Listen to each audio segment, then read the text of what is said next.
Bien, entonces habíamos dilucidado sobre las críticas que tiene la teoría de los elementos negativos del tipo y habíamos dicho que una de estas críticas o una de estas partes negativas de esta teoría era que concebía a la muerte, digámoslo de esta forma, de una persona como irrelevante para el derecho penal, tal cual como podría ser la muerte de un animal, de un zancudo, de una mosca, y eso obviamente envía un mensaje negativo de la norma penal determinadora de conductas.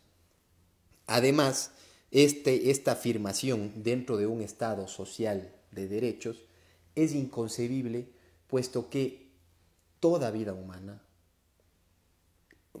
en un principio, el bien jurídico, vida, es el bien jurídico más importante que tiene un Estado, que tiene una sociedad, y que por eso es el bien jurídico más protegido por el derecho penal, con mayor amenaza de pena la vulneración de estos delitos.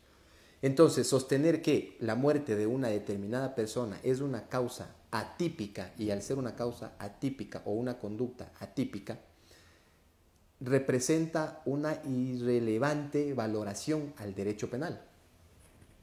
Y esto obviamente, como dije, en un Estado de Derecho es inconcebible esta afirmación. Además, también otra de las críticas, que si tiene también un toque, un tinte de relación con la anterior, es que puede confundir al destinatario de la norma. Por decirlo de otra forma, de otra manera, más comprensible, las personas pueden concebir que la forma de solucionar problemas, por ejemplo, o de solucionar su problema, por ejemplo, es matando, argumentando, es quitar la vida a una persona, argumentando que se lo hizo en una legítima defensa.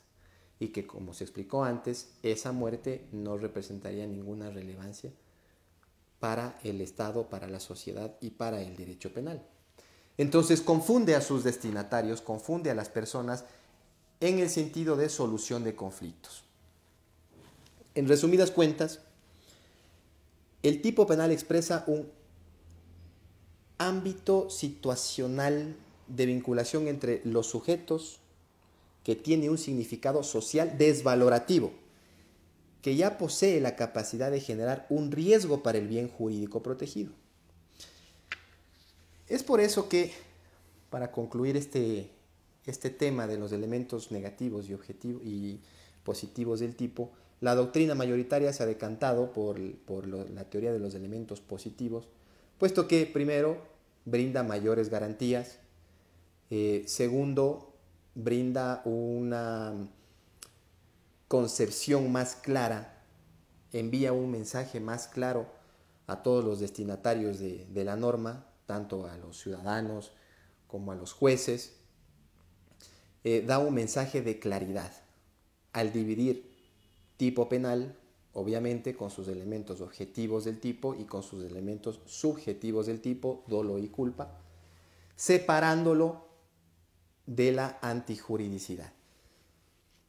Pero esta teoría de los elementos positivos del tipo sí establece o sí concibe como a la tipicidad como un indicio de antijuridicidad. Es decir, no la confirma. La tipicidad no confirma, según la teoría actual, la tipicidad no confirma la antijuridicidad, pero sí confirma un indicio o un mero supuesto de una conducta penalmente relevante. Es por eso que se argumenta en la actualidad que al existir una causa de justificación, la conducta sí es típica. La conducta cumple con todos los requisitos de tipicidad y por ende representa ya una valoración para el derecho penal, representa un valor para el derecho penal, es antijurídica, digámoslo así, por una vulneración del bien jurídico, pero esa conducta antijurídica se encuentra justificada. Es decir, el Estado nos manda un mensaje de: si es que se lesiona el bien jurídico, vida, tú cumples una norma que está establecida en un cuerpo normativo legal, pero al momento de que se den en el transcurso de esa conducta situaciones que merezcan justificación por parte del ordenamiento jurídico, por parte del aparataje estatal, por decirlo así, por parte del poder punitivo del Estado, no será penalmente relevante. Es decir, esa conducta se encuentra justificada. Y es en este marco, en este ámbito en el cual se tiene que entender la categoría dogmática de la tipicidad, desde mi punto de vista, aquí en el Ecuador, y en la dogmática penal actual. Considero que ese es de la teoría y el camino correcto por brindar mayores garantías y enviar un mensaje mucho más claro. Después de haber contemplado los aspectos generales o más generales del tipo penal, su estructura, su evolución, cómo se quedó plasmado, cómo está plasmado hoy por hoy, las teorías diferenciadoras entre las teorías negativas y positivas, me ocuparé en este tramo, en este tiempo, de analizar específicamente ya la estructura de los tipos penales. Y las estructuras de los tipos, la estructura, mejor dicho, de los tipos penales contemplan tres elementos. La estructura del tipo penal, de todos los tipos penales. A través de estas estructuras que tienen o que deben tener todos los tipos penales, se van desligando o desplazando varias formas delictivas según sus elementos. Pero en sí, la estructura general de los tipos penales se basa en tres elementos: la conducta típica, los sujetos y sus objetos. ¿Qué es la conducta típica? Aquí en esta parte se trata de analizar si es que al momento de la existencia de una conducta humana aparentemente lesiva de un bien jurídico, encaja en esos preceptos legales abstractos que están contemplados en la norma penal. Y además de abarcar esos preceptos abstractos que contemplan esa norma penal, se lo ha realizado con una carga de voluntad o voluntariedad. En unos casos, la voluntad completa, digámoslo así, se cristaliza a través de los tipos penales dolosos, y la voluntad incompleta o la voluntad dirigida a un quebrantamiento o a una inobservancia de un deber objetivo de cuidado se la cristaliza a través de los elementos de los delitos o los tipos penales imprudentes. ¿Qué es la parte objetiva del tipo? Ya entramos en el tipo penal constituido actualmente: tipicidad objetiva y tipicidad subjetiva. ¿Qué es la parte objetiva? La parte objetiva es la que describe todos los elementos en abstracto que debe cumplir una determinada conducta para dar por sentado el cumplimiento, dar por sentada el acaecimiento de dicha conducta humana en una norma penal. El tipo penal abarca el tipo penal objetivo abarca estos aspectos externos, por decirlo, de la conducta típica. Por eso es tipicidad objetiva, exterior. Solo en determinados tipos se exige además que esa conducta tenga un efecto separado del accionar, como por ejemplo en el delito de homicidio, dar muerte a una persona. Una vez que se cumple los elementos del tipo, se necesita o se requiere por parte del tipo penal objetivo un resultado separado de mi conducta, es decir, la muerte de esa persona. Pero este resultado no es separado del tipo penal, no es necesario en todos los delitos. Posteriormente viene la tipicidad subjetiva, que es una tipicidad interna, es una tipicidad de voluntad o de voluntariedad en el tema de los delitos imprudentes. En los delitos dolosos se requiere una carga de voluntad más un conocimiento. Esto en las teorías, en la posición mayoritaria de la teoría del dolo, puesto que existen más teorías o varias teorías que consideran al dolo únicamente, por ejemplo, con su carga volitiva o su carga de voluntad, excluyendo de esa teoría el conocimiento del delito o del ilícito o de los elementos objetivos del tipo. Y la otra teoría es la que abarca estos dos conocimientos, tanto el volitivo como el cognitivo, es decir, el conocimiento y la voluntad de realizar el tipo penal, de realizar la conducta típica. Y por su lado, la imprudencia es la que abarca una voluntad, por decirlo de una forma más atenuada, una voluntad dirigida a la inobservancia de un deber objetivo de cuidado dentro de una determinada actividad que conlleva un grado de peligro amplio, un grado de peligro intenso, y que por eso está reglada obviamente por determinadas reglas objetivas de cuidado que pueden rayar en manuales, pueden rayar en reglamentos, pueden establecerse mediante leyes, normas e incluso hasta de la costumbre y la misma lógica. Ya hablaremos más adelante sobre este tema de la imprudencia. Me ocuparé una clase entera a hablar sobre el desarrollo de la imprudencia, los criterios de imputación del resultado de la imprudencia, para dejarlo más claro en ese momento. Ese es el primer elemento general de todo tipo penal, la conducta típica. Ahora vamos a hablar de los sujetos de la conducta. ¿Quiénes son los sujetos de la conducta? Básicamente en una conducta típica intervienen tres sujetos. Y que estos tres sujetos están íntimamente relacionados, ¿en qué sentido? En el sentido de que cada uno de estos sujetos espera algo de los otros. Por ejemplo, tenemos el sujeto activo, el sujeto pasivo y el Estado. Cada uno de estos sujetos espera algo. Por ejemplo, el sujeto activo espera que el Estado no le persiga por el hecho que está cometiendo. El sujeto pasivo, por otro lado, espera que el sujeto activo no se haya, mejor dicho, se haya motivado por la norma, se haya determinado por la norma y se inhiba de realizar esta lesión hacia su bien jurídico protegido. Y por otro lado, el Estado es el llamado a actuar, el llamado a emprender acciones una vez que el delito se haya cometido.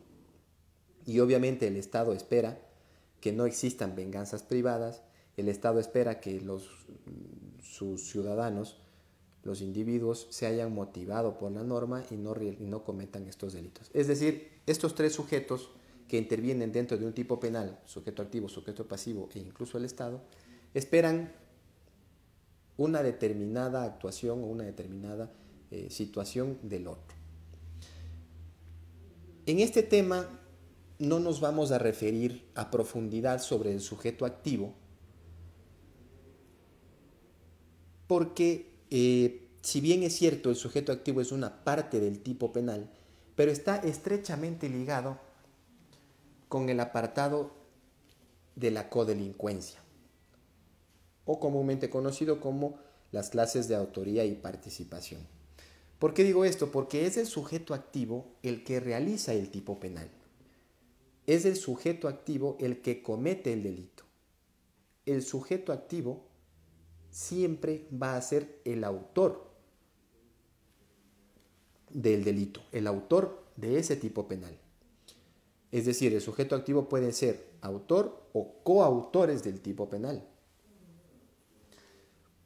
Por lo tanto, esos sujetos activos, ese sujeto activo, considero yo que es pertinente que se lo trate dentro de la parte o del módulo de autoría y participación o de la codelincuencia.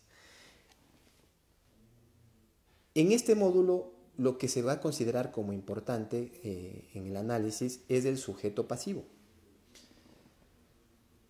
¿Qué es el sujeto pasivo? ¿Quién es el sujeto pasivo? El sujeto pasivo es el titular del bien jurídico protegido. Es el titular o el portador del interés cuya ofensa, cuya lesión es la esencia del delito mismo. Por lo dicho, el sujeto pasivo no siempre coincide con los perjudicados, que es un término que incluso sirve hasta en ámbitos o para ámbitos civiles posteriormente de los penales, y tampoco coincide con el sujeto sobre el cual recae físicamente la acción. Puede existir supuestos en los que sí, obviamente coincidan, pero no es la regla general. Es decir, el sujeto pasivo en determinados supuestos va a coincidir con el sujeto en el cual recae físicamente la acción y o incluso con los perjudicados. Se debe distinguir entonces los conceptos de sujeto pasivo y persona sobre la cual recae físicamente la acción.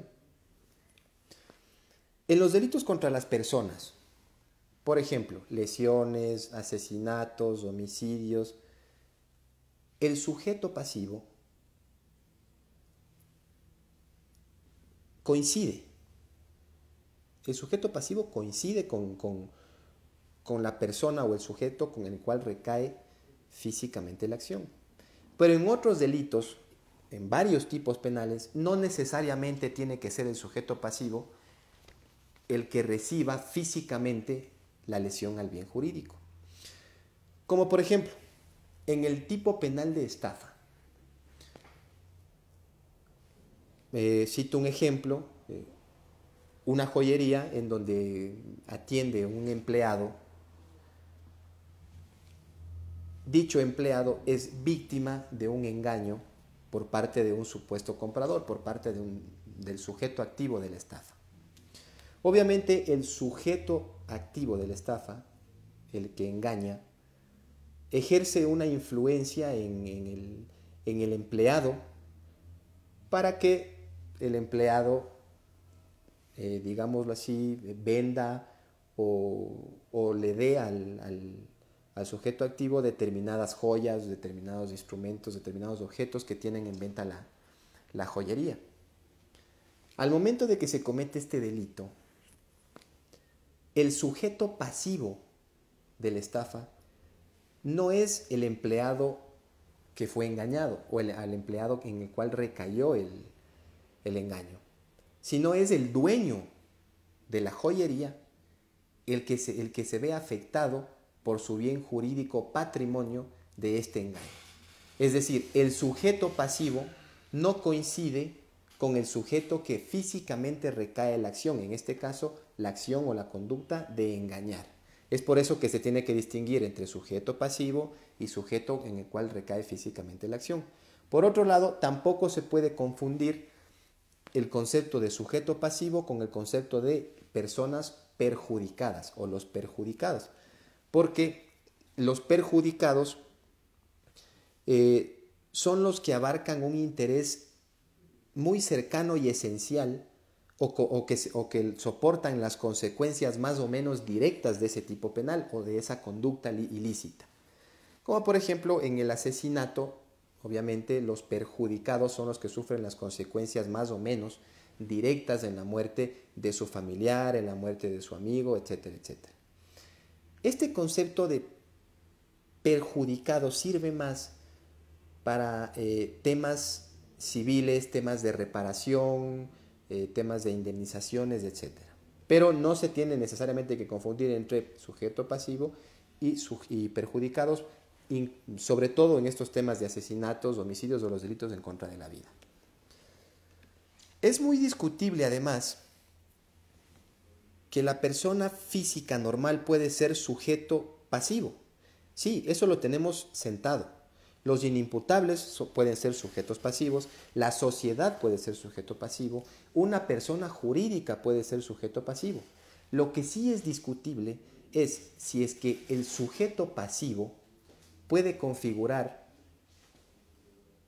un feto o puede configurar una persona, un difunto.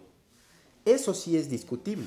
Lo que no está en tela de discusión es que las personas vivas, digámoslo así, además de las personas naturales y personas jurídicas, sean sujetos pasivos. Lo que sí está discutible, como dije, son si es que es posible que las personas occisas o que el feto sea un sujeto pasivo de una conducta delictiva. Por varias apreciaciones, varias consecuencias, como la titularidad de derechos fundamentales, no es lo mismo que una persona nacida, una persona viva, tenga derechos fundamentales a la vida, a la libertad, a la libre determinación, a la no discriminación. No se puede argumentar este tipo de aseveraciones con un feto, por ejemplo, porque el feto, en primer lugar, y según la legislación ecuatoriana, no es considerado como persona. Segundo, no es titular de derechos fundamentales. La Constitución tampoco lo recoge como titular de derechos fundamentales. Y es precisamente por ese motivo que la Constitución no lo recoge como titular de derechos fundamentales, que el aborto aquí en el Ecuador está castigado con una pena máxima de hasta 2 años. Y el asesinato, obviamente dirigida hacia una persona nacida y viva, está castigado con una pena privativa de libertad máximo de hasta 25 o 26 años. Entonces, el sujeto pasivo en estos temas se torna un tanto discutible, pero lo que sí debemos tener en cuenta es que el sujeto pasivo pueden ser personas naturales o jurídicas, personas naturales vivas, inimputables, personas jurídicas, etc. El siguiente elemento general de los tipos penales son los objetos. Aquí los objetos de los tipos penales se dividen en dos. Tenemos objeto material y objeto jurídico. ¿Qué es el objeto material? El objeto material es sobre el cual recae físicamente la acción, por lo que también se le conoce como objeto de la acción. Por ejemplo, en un delito de robo o en un delito de hurto, el objeto material de la acción es el bien que ha sido sustraído. Es decir, puede ser un celular, puede ser un automóvil, puede ser un televisor. Ese es el sujeto material de la conducta, material del tipo penal. Mientras que el objeto jurídico, se configura con el bien jurídico protegido. No con el objeto jurídico, sino con el bien jurídico protegido, que en este caso del hurto vendría a ser la propiedad. Una cosa es la propiedad como bien jurídico y otra cosa es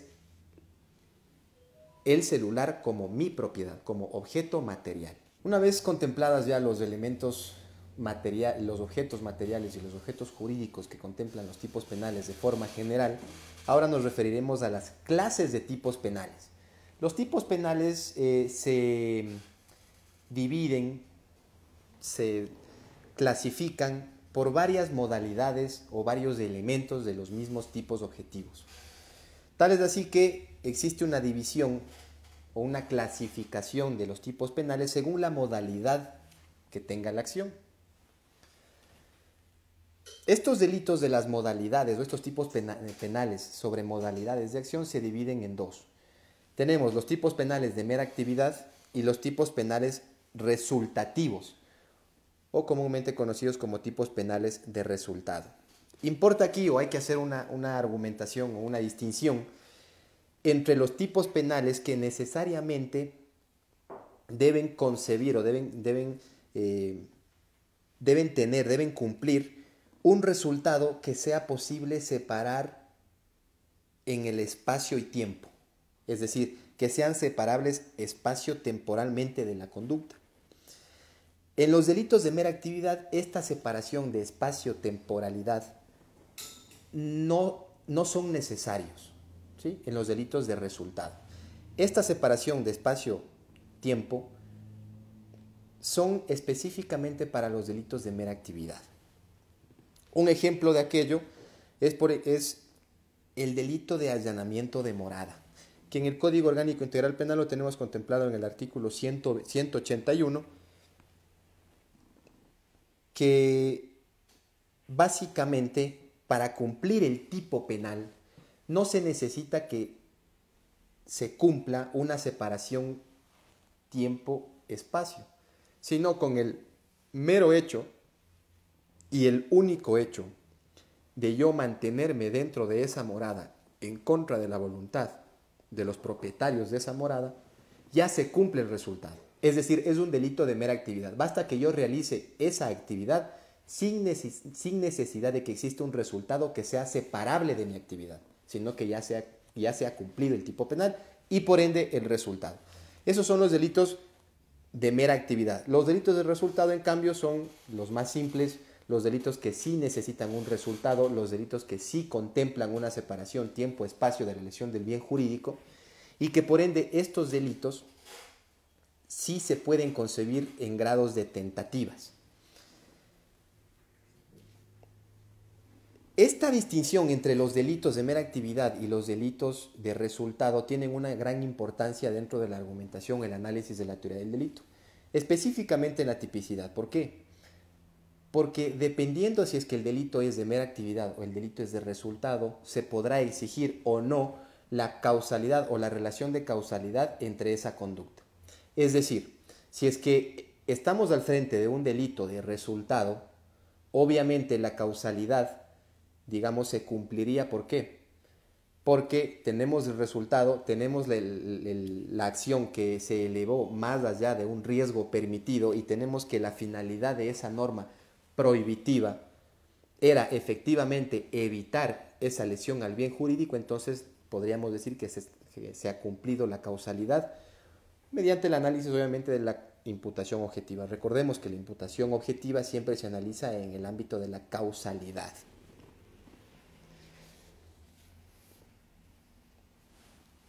Los delitos, a más de dividirse en delitos por la modalidad de su acción o de su conducta, también se dividen en delitos de acción y delitos de omisión. ¿Qué son los delitos de acción? Los tipos penales de acción. Los tipos penales de acción son los que requieren efectivamente una actividad positiva del sujeto activo o de los sujetos activos, hablando en temas de coautoría, para que se dé el efectivo o la efectiva lesión a un bien jurídico protegido. Es decir, si es que yo deseo matar o dar muerte a una persona, bueno, lo puedo hacer por modalidades de acción o por modalidades de omisión, pero al momento de que yo exteriorizo mi voluntad de matar a esa persona con actos objetivamente visibles y objetivamente valorables, estamos al frente de un delito o un tipo penal de acción. Distinto de los tipos penales por omisión. Aquí hay que hacer unas precisiones para mayor claridad de los estudiantes. Al momento de nosotros hablar de los delitos de omisión, se tiene que distinguir entre delitos de omisión propia y delitos de omisión impropia. Pero no se tiene o no se debe confundir esta clasificación de omisión propia con omisión impropia con la omisión por comisión y la comisión por omisión. ¿A qué me refiero? Los delitos de omisión propia u omisión pura, como se le conoce también, se configuran con un mero no hacer. Y este mero no hacer está tipificado taxativamente en una norma penal. Es decir, los delitos de omisión propia son los que están establecidos, tipificados en el Código Orgánico Integral Penal, específicamente en los delitos. Es decir, existen delitos, por ejemplo, de la omisión de denuncia, la omisión de tributos al Estado, la omisión de prestar algún servicio de auxilio por parte de las autoridades de la Policía Nacional, del Cuerpo del Ejército, etcétera, etcétera. Y esos delitos se configuran con la mera omisión, tipificada específicamente en el tipo penal. Por el contrario, los tipos penales de omisión impropia son los tipos penales que se configuran a través de una exigibilidad o de una exigencia que emana, digamos, de la ley penal, emana del legislativo, hacia los ciudadanos, en donde se configura o se establece un deber de actuar. Ese deber de actuar es comúnmente conocido como una posición de garante. Es decir, no es de un mero no hacer, porque el mero no hacer se configura en la omisión propia. En esta omisión impropia, ese mero no hacer viene cargado de una exigibilidad de hacerlo. Es decir, la exigibilidad que tiene una persona en una posición de garante, obviamente que es protectora de bienes jurídicos ajenos a ellos, como por ejemplo la madre con su hijo. Al momento de que una madre con su hijo decide dejar de dar de lactar a su hijo, está cometiendo un delito de omisión impropia. ¿Por qué? Por economía legislativa, el legislador contempla la omisión en la parte general del derecho penal. Aquí en el Ecuador, en la parte general del Código Orgánico Integral Penal, primeros 78 artículos de lo mismo. Es decir, contempla una omisión de carácter general para los tipos penales que no están estableciendo una omisión taxativa. En este caso, el tipo penal de homicidio ni el tipo penal de asesinato dicen específicamente en la parte especial que aquellos delitos tienen que cometerse o pueden también cometerse a través de una omisión impropia. Esto también se ve reflejado, o también es el mismo ejercicio que se realiza en los tipos penales imprudentes, o un ejercicio similar. En los tipos penales imprudentes, el Código Orgánico Integral Penal sigue una posición que se denomina números clausus. Existen técnicas legislativas diferentes al números clausus como el números apertus. Es decir, existen legislaciones números apertus y existen legislaciones números clausus. ¿Cuál es la diferencia? La diferencia es que en las legislaciones que contemplan la modalidad de números apertus, únicamente se castigarán como delitos imprudentes los que establezca la misma norma penal en su parte especial. Es decir, si es que el delito en su parte especial establece taxativamente que esa conducta se puede cometer a través de una conducta imprudente, de una modalidad imprudente, se lo puede castigar. Si es que el tipo penal no contempla taxativamente en la parte especial esa modalidad de imprudencia, es imposible que se castigue. El delito de peculado, por ejemplo, no contempla la modalidad imprudente. Por lo tanto, como tenemos un sistema números apertus, no se puede castigar un peculado imprudente. Esto, en razones prácticas, tiene mucho sentido al momento de estar presentes en un error de tipo vencible, de carácter vencible. Como ustedes sabrán, el error de tipo de carácter vencible o el error de tipo vencible tiene su génesis en el desconocimiento de uno de los elementos objetivos del tipo, pero que ese conocimiento pueda ser vencible o que prestando las debidas diligencias por parte del sujeto activo haya podido o haya tenido la posibilidad de vencer dicho desconocimiento, de vencer dicho error. Al momento de estar al frente de un error de tipo vencible, la consecuencia jurídica se desvirtúa del tipo penal doloso al tipo penal imprudente, precisamente por esta falta de cuidado o falta de diligencia. Entonces, si es que en el supuesto de que exista una violación por desconocimiento de la edad de la víctima por parte del sujeto activo y que prestando las debidas diligencias haya podido vencer, haya podido darse cuenta de la minoría de edad de la víctima, entonces tendría que ser tratada como una violación imprudente por ser un tipo penal vencible, un error de tipo vencible. Resulta que la violación aquí en nuestra legislación, y creo que en todas las legislaciones similares a la nuestra, no contempla la violación imprudente. Ergo, esa violación, mejor dicho, ese error de tipo quedaría impune y no se tendría que castigar penalmente. Además, los delitos también se clasifican por los medios determinados y por los medios resultativos de los cuales se comete la conducta prohibida por la norma penal. ¿Qué quiere decir con esto? Los medios determinados, o mientras que los delitos, mejor dicho, de medios determinados, en la descripción legal acota expresamente la modalidad en la que se puede manifestar esa conducta, en los tipos meramente resultativos existe una amplia variedad de modalidades en las cuales se los puede cometer. El ejemplo más claro de estas modalidades de tipos penales es la comparación entre el homicidio y el asesinato. El homicidio no es un delito de medios determinados, sino es un delito resultativo. ¿Por qué? Porque uno puede matar a una persona de varias formas, de miles de formas. Pero en cambio, al momento de compararlo con el delito o con el tipo penal de asesinato, nos damos cuenta que el tipo penal de asesinato sí contempla y sí establece determinadas modalidades por las cuales se puede cometer el asesinato. Es decir, es un tipo penal de medios determinados. Buscar la oscuridad, buscar el desolado, aumentar el dolor en la víctima, usar veneno para su muerte, etc. Es decir, determina modalidades en las cuales tiene que encajar ese tipo penal. Esto es muy discutible al momento de estar frente a delitos de omisión. Delitos de omisión impropia, por decirlo de una manera. Les pongo un ejemplo y que ojalá inserte la duda en sus cabezas, en sus mentes. Un ejemplo muy simple.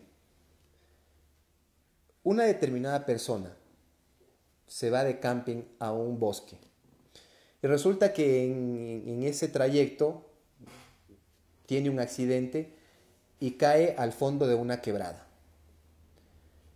del cual no puede salir, de la cual no puede salir. Es decir, se queda atrapado adentro de esa quebrada. El bosque es totalmente desolado, despoblado. Es más, las altas horas del día, 6, 7 de la noche, por ejemplo, que ya representa una oscuridad evidente, y el sujeto activo, entre comillas, también cruza o está pasando por el mismo trayecto de la persona que se cayó en la quebrada. Y el sujeto activo o esa persona que se atravesó por ese trayecto puede observar que la persona, o que el sujeto pasivo, digámoslo así, se encuentra atrapada en la quebrada y omite salvarlo. Pudiendo salvarlo, teniendo todas las posibilidades de salvarlo, hace caso omiso y se retira del lugar. Aquí la pregunta es, si es que al momento de que la persona fallece, el sujeto activo o la persona que omitió salvar su vida está al frente de un homicidio o al frente de un asesinato. ¿Por qué está al frente de un homicidio y por qué estaría al frente de un asesinato? Si es que decimos que el homicidio es un tipo penal meramente resultativo y decimos que el asesinato es un tipo penal de medios determinados, tenemos que entrar a valorar si es que esa persona buscó, el sujeto activo mejor dicho, buscó el despoblado, buscó la oscuridad para realizar esa conducta o no. A primera vista existirían las dos respuestas. Por un lado podría decirse que es un homicidio porque el sujeto activo jamás buscó el despoblado, jamás buscó la oscuridad, pero sin embargo no nos olvidamos que estamos hablando de un delito de omisión. Y la omisión impropia conlleva una característica de posición de garante respecto a algo que está exigido actuar. En cambio, si es que nos decantamos por la respuesta del asesinato, podemos decir que efectivamente ese asesinato se produjo por una omisión. ¿Y por qué le damos la característica de asesinato? Porque está en un despoblado, está a altas horas de la noche, es decir, está en una oscuridad absoluta y encaja totalmente en el tipo penal de asesinato.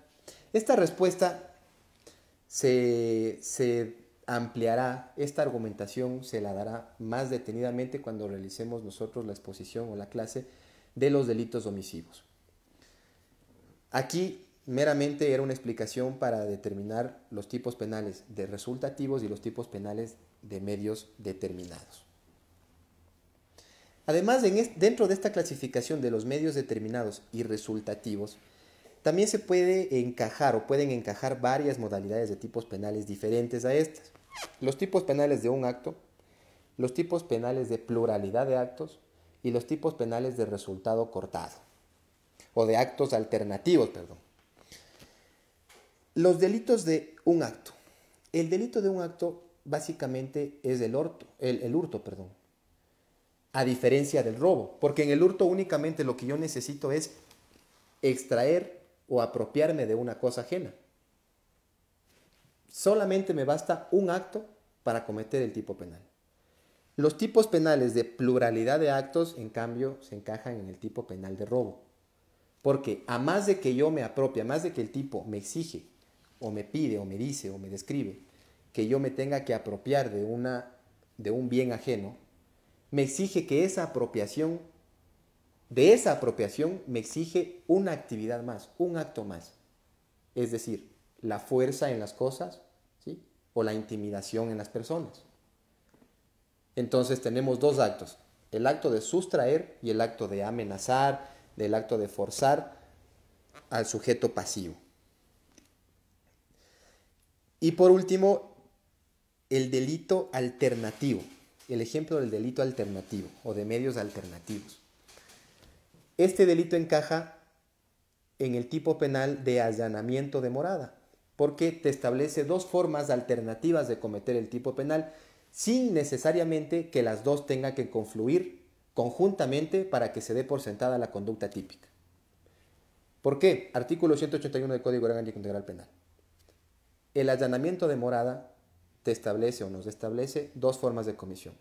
La primera es ingresar a la morada a través de forcejeos de puertas, de romper ventanas, es decir, de causar algún daño a la propiedad para poder ingresar. Esa es la única modalidad. Si es que yo realizo esa modalidad, estoy cumpliendo el tipo penal. Y además de eso, el tipo penal también me establece otra modalidad alternativa, que es simplemente permanecer en ese domicilio en contra de la voluntad del propietario. Aquí en este tipo penal no necesito realizar las dos modalidades conjuntamente para que se dé por sentado el cumplimiento de todos los elementos objetivos del tipo.